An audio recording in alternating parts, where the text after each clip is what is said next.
at Houston Raceway Park in the Slick 50 Nationals presented by Western Auto. Their car, the one they sponsor, underway with his long smoky burnout. This is Al Hoffman. His opponent, the Ruck Doctor Oldsmobile. And Jim Epler has got one thought in mind, and that is trying to keep the string alive. What streak are we talking about? His three opponents in the previous rounds of competition have all red-lighted.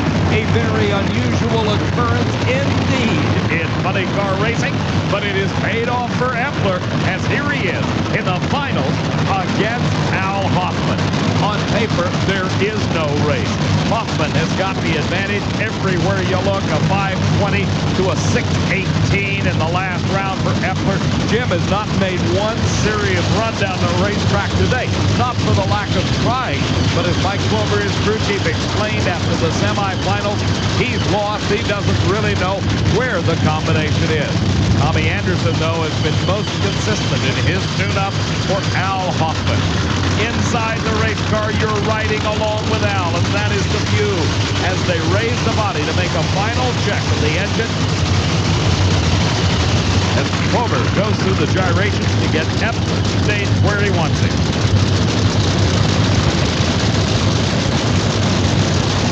Both these cars have been over 300 miles an hour. Jim Epler did it first. Al Hoffman 2 weeks ago at Phoenix ran 3:01:10.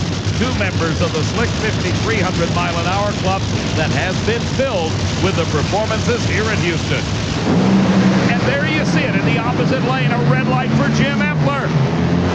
Look at Hoffman go. 5:17 at 2:87. And the celebration begins. But for Jim Epler, the old adage, you live by the sword, you die by the sword. And he fell in the finals with a red light. Leaving the starting line too soon. Knew he had to try something too soon. He was about a week and a half ahead of the Christmas tree. Certainly vindication for Hoffman. He picked up the major sponsorship in the off-season, and it has definitely made a difference in his program. He kept telling people last year, just give me a little bit of money, and I can really run good if I have a chance to test and get the good parts. Al, this was just a beautiful team effort between you and Tom Anderson. You had the driving when you needed it. He gave you a balance of power. You didn't beat yourself. Oh, we got a great combination here. We're really pleased to be out here.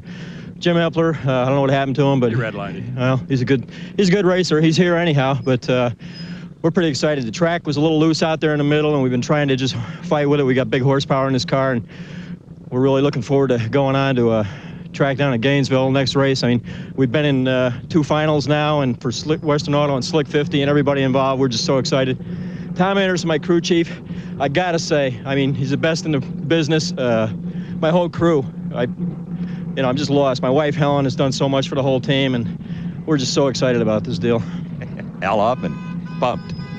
The win extends his lead in the Winston Points chase. Casey Spurlock is second, followed by John Force, Bruce Pendragon, and Chuck Etchell moves up into the number 5 spot. One race remains as the celebration continues down in the shutdown area. Al Hoffman and crew celebrating the funny car victory. Top Fuel coming up next.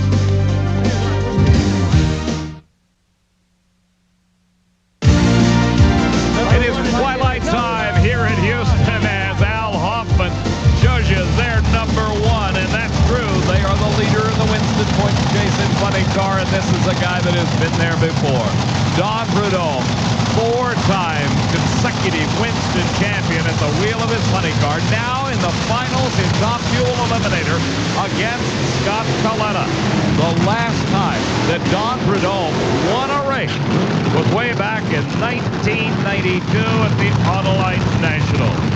For Scott Coletta, what a weekend it has been. He has set the national record and picked up the 200 bonus points to go with establishing a new elapsed time record. He got that mark at 4:72. He then beat his dad, Connie, in the quickest ever side-by-side race in the history of drag racing, a 4:74 for Scott to a 4:78 for Connie. For Prudhomme, his times have not been so stratospheric. They have been in the mid-480s, very consistent. But don't forget, Prudhomme qualified with a 479. So his crew chief, Wes Cerny, has definitely got the skills, but that man does as well.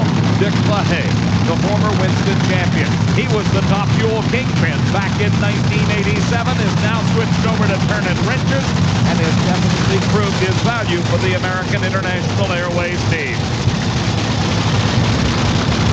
The conditions continue to improve. It is twilight time here at Houston. The racetrack's got lots of teeth in it, and the conditions as far as the atmosphere getting better every moment. As the sun has gone down, the temperature has cooled off just a bit, allowing yet even more power out of these engines that are estimated to make well over 5,000 horsepower. The work of the crew is completed. It is all up to the driver at this point. Let's watch and listen.